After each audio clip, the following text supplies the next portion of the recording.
Hello everyone, and welcome back to part 2 of how I do my flames and custom painting in general. So if you would, click that like and subscribe button, and let's get started. Okay, so we've laid out all of our flames, all the parts. I didn't want to bore you with masking everything off, but we have all the flames laid out on all the panels. Kind of see what it looks like beforehand.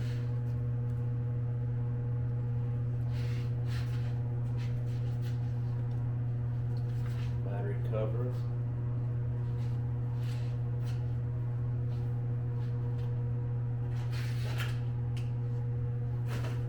And the rear fender.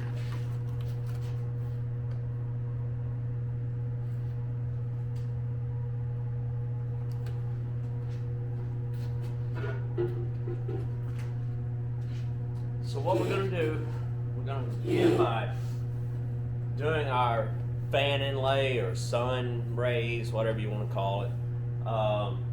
Pretty simple effect, looks really good, especially in the background. So what we've done, as you can see in the first video, we laid out the flames with the 16th fine line tape, come back, put the masking paper over it, cut the flames out. Now basically what we're doing now is we're going to lay out these fan patterns, and it's going to be in the background. And what I've done, I've mixed a black base coat and Intercoat Clear base coat. I mixed those basically 1-to-1, and with reducer probably 1-to-1-to-1, honestly. Thinned it out to where it'll spray through the airbrush really well. And I see some guys, they'll mix their paint too heavy, in my opinion, too much black, and it'll just look like a solid line. It doesn't have any fading to it. It's just too solid. So to me, personally. But so I just mix mine a little thinner, a little bit more transparent. And we're gonna begin now laying out that fan pattern. And I'll start my fan like at the bottom of the tank, where you can't see.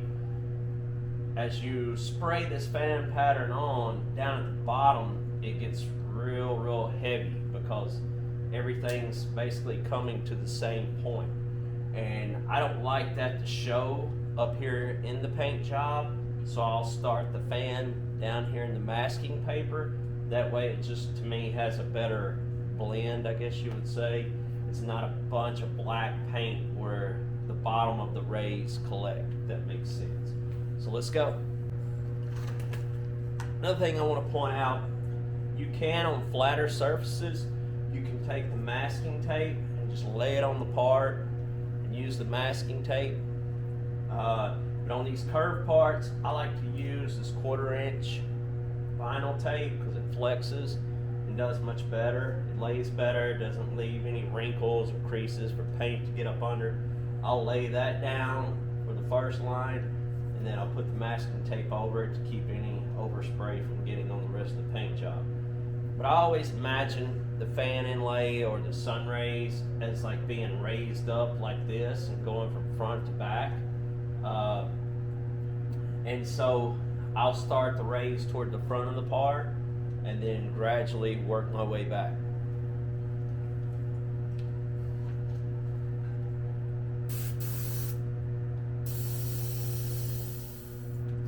And if you notice, like when I was airbrushing that in, I don't just go straight down the tape and airbrush a line.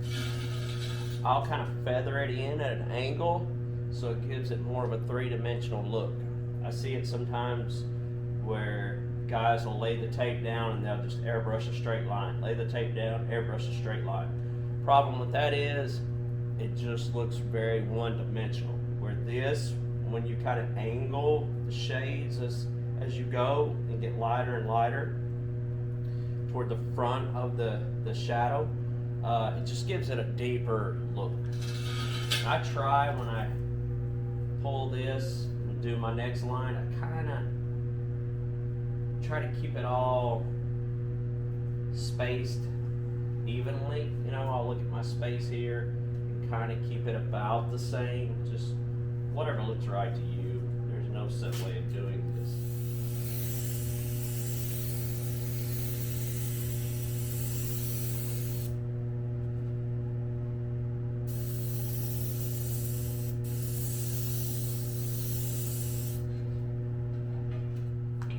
Okay, so we've got the fan pattern laid out on one side, and as you can see, as I go back, I'll make the fan pattern a little wider, but what I'll do, I'll come back while I have the airbrush, I'll shade this whole outer portion of this panel, get a little bit more depth, and then we'll work on the next side.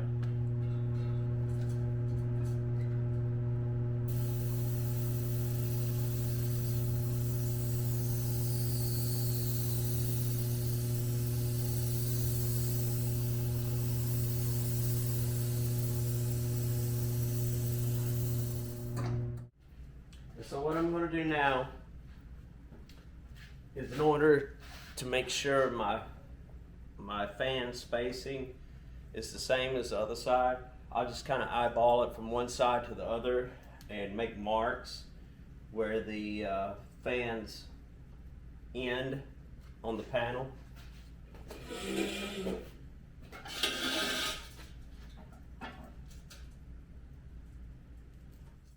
It's a little quicker to do this way instead of looking from one side to the next as you're painting.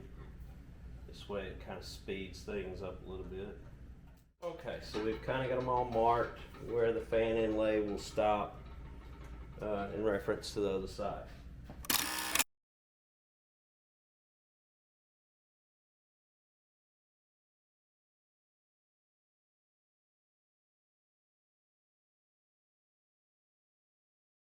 As you can see, I've laid out all the fan patterns. You can kind of see how I angled that. It gives you a little bit more depth instead of just airbrushing a straight line. But now we're going to lay the candy cobalt blue over the top of this, and we'll let that dry. And once we peel back the flames, the masking on the flames, everything will kind of start coming to life.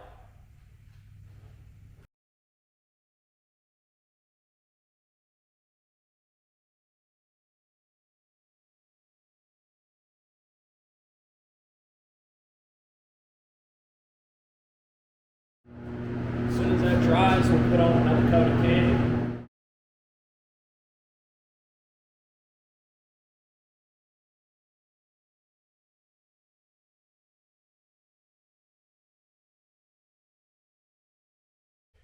You can kind of see how that's starting to take shape.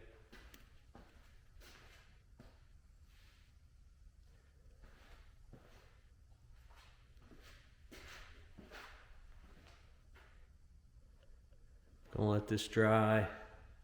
It's kind of getting late. Tomorrow I'm gonna peel off the flame masking, and then we'll airbrush the inside of the flames. Okay, the paint has dried overnight, and now we're gonna peel off the mask on the flames.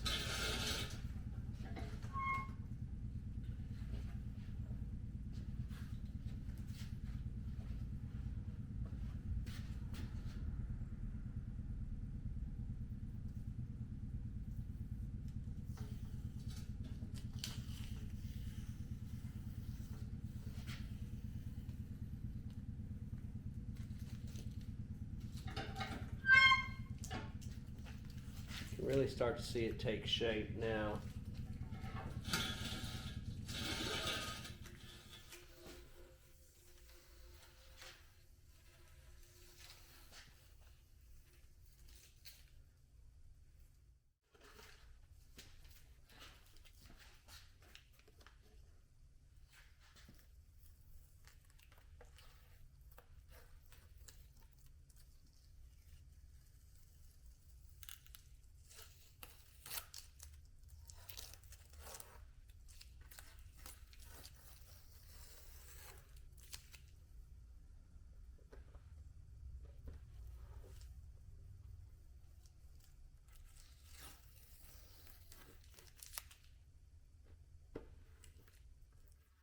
Candy Oriental Blue, Candy Concentrate House of Color.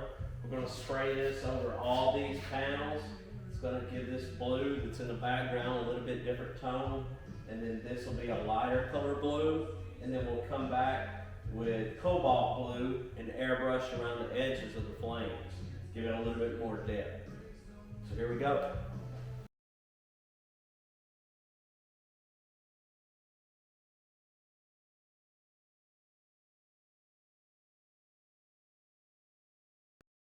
Down the Candy Oriental Blue, and now we're going to come back and airbrush all these edges of the flames with the Candy Cobalt Blue.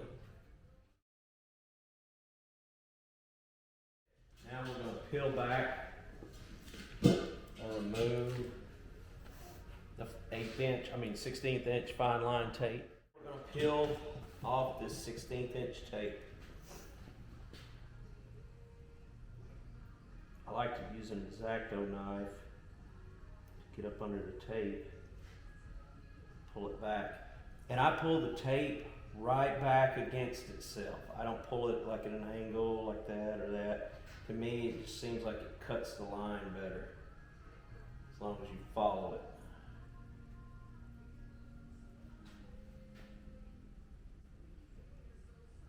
And any little mistapes where maybe paint got under the tape or the tape raised up, we'll take care of that later. I'll show you a couple of quick tricks on how to do that.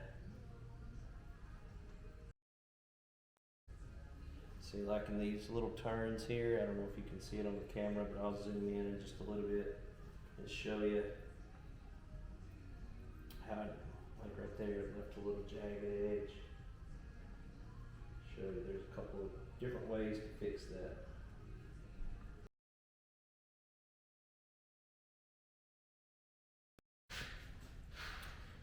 One of the little tricks for removing places that the paint cut under the tape, or happens a lot on these little tips here on the ends where it crosses. But what I'll do is I'll take the X-Acto knife and flip it upside down like that. And then I'll just kind of take the X-Acto knife and scrape real lightly. And you can get any little mistapes out. If it's a really bad spot, I'll show you another way to fix it. You can really sharpen up your ends by doing that. Any kind of little mistakes, you just take that thing, flip it upside down. That's just something I've learned over the years. Tried it myself.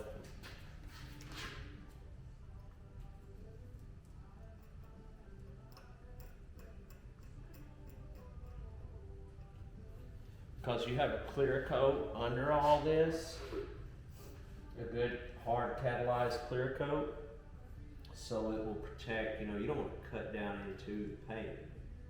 We're just lightly scratching the surface.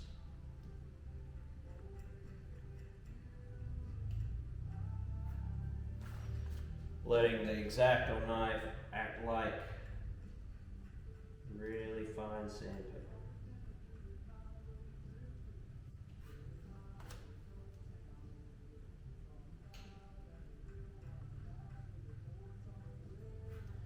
It's really quick and easy way to clean up some of this stuff. And there'll be other little spots that I'll straighten up, but that just, you can kind of see how it's all taking shape now.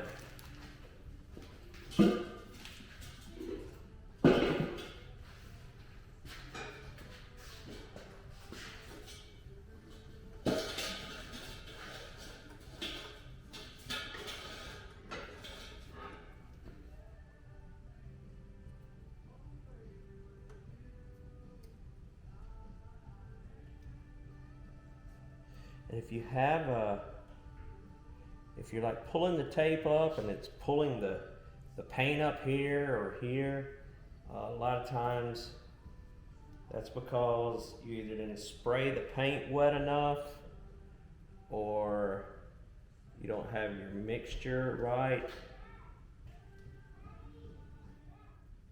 Again, I'm pulling the tape back against itself. It gives you a good crisp line. It's cutting that paint.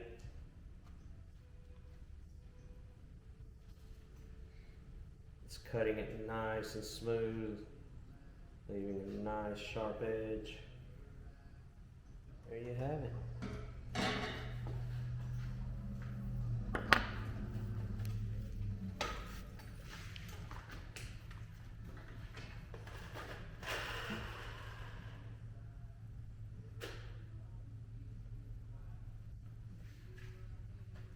See that little mist tape in there where the tape come up? Some guys I've seen just leave that. That's where I'll come back in with the X-Acto knife. I'll scrape that a little bit. If it's too bad, I'll tape it up and just wipe it off with some reducer. Same way, like those little edges like that. I'll clean all that up with the X-Acto knife. But again, you can see how it all is coming together.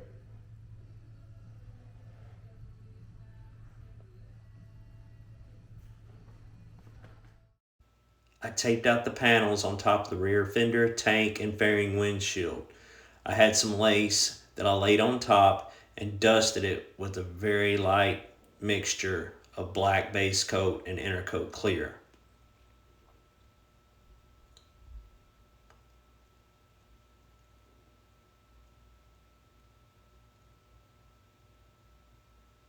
After that, I mixed up some Oriental Candy Blue and sprayed a few coats on each one of the panels.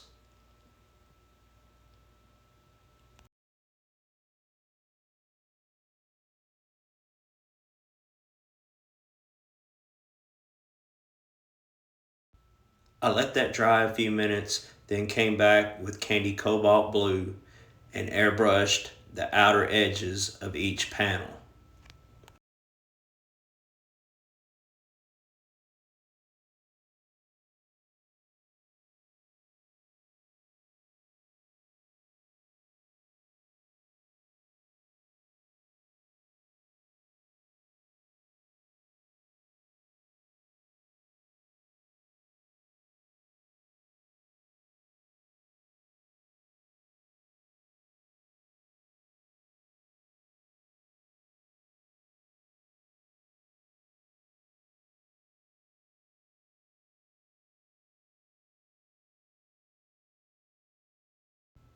Here's a quick look of the panels after pulling up the masking tape.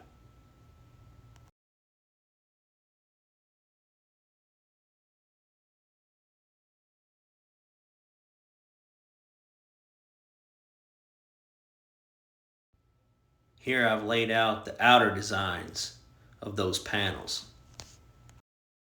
Now I'll mask off the inner panels that have already been painted. This is a scale stencil that I made many years ago out of magnetic sign material. This is what a lot of places use to make signs out of that go on the side of trucks, cars, whatever, to advertise a business that they want to remove really quick. I like this because, again, it's magnetized and it sticks to the fenders and tanks really well. You don't really have to hold it in place. After I finish airbrushing all the scales on the parts, I'll come back with Oriental Blue Candy and spray it over these panels. Outside of the scale panels, I used Candy Cobalt Blue and then alternated back to Oriental Blue outside of those panels. As you can see, the paint job is really starting to come to life.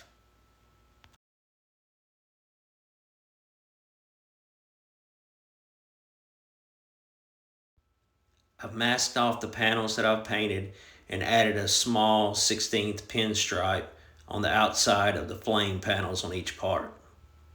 After spraying 3 coats of Oriental Candy Blue and letting the paint dry for 30 minutes or so, I start peeling off the mask.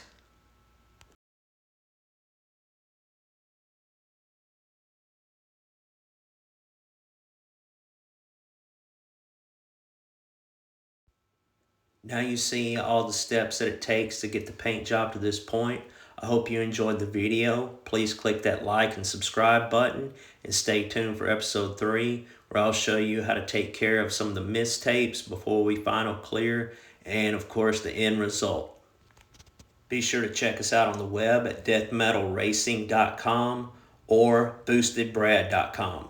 Thanks again.